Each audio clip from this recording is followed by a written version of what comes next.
வாங்க நம்ம அவரைக்காய் பொரியல் பண்ணலாம். ஃபஸ்ட்டு இப்படி அவரைக்காயை நல்லா க்ளீன் பண்ணி எடுத்துக்கோங்க. இப்படி அவரைக்காயை நல்லா பொடி பொடியாக நறுக்கி எடுத்து வச்சுக்கணும்.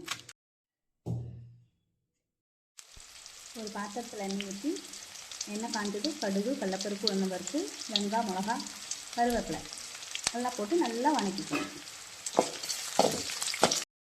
வெங்காயம் நல்லா வதங்கினதுன்னு கட் பண்ணி வச்சுருக்கிற அவரைக்காயை போட்டு நல்லா வறுத்துக்குங்க.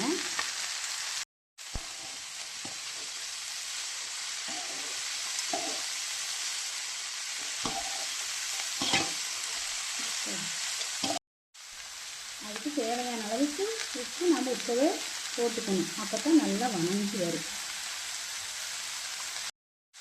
மஞ்சள் தூள் சேர்த்துக்கலாம். மஞ்சள் வாசம் அடிக்காது. ஏன்னா நம்ம இது வந்து தண்ணி ஊற்றி வேக வைக்க போகிறதில்ல. கொஞ்சம் கொஞ்சமாக தண்ணி தொளிச்சு தான் நம்ம இதை வறுக்க போகிறோம்.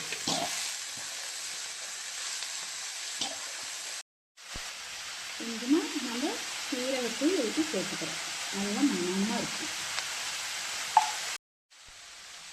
அடுப்பு சிம்மில் வச்சு கொஞ்சமாக தண்ணி தெளிச்சுக்கிறோம்.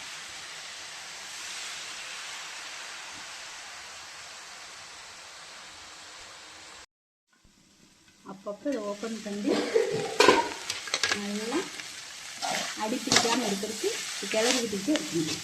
ஏன்னா நம்ம இதுக்கு தண்ணி ஊற்றலையே இல்லை, நல்லா பின்னாடி வரணும். நல்லா போடணும். அவரைக்காய் ரெடி. வாங்க சாப்பிடலாம். இதை வந்து நம்ம லெமன் சாதத்துக்கு சைடிஷாக வச்சுக்கலாம், அல்லது வேறு சாப்பாட்டு கூட சாப்பிட்டுக்கலாம்.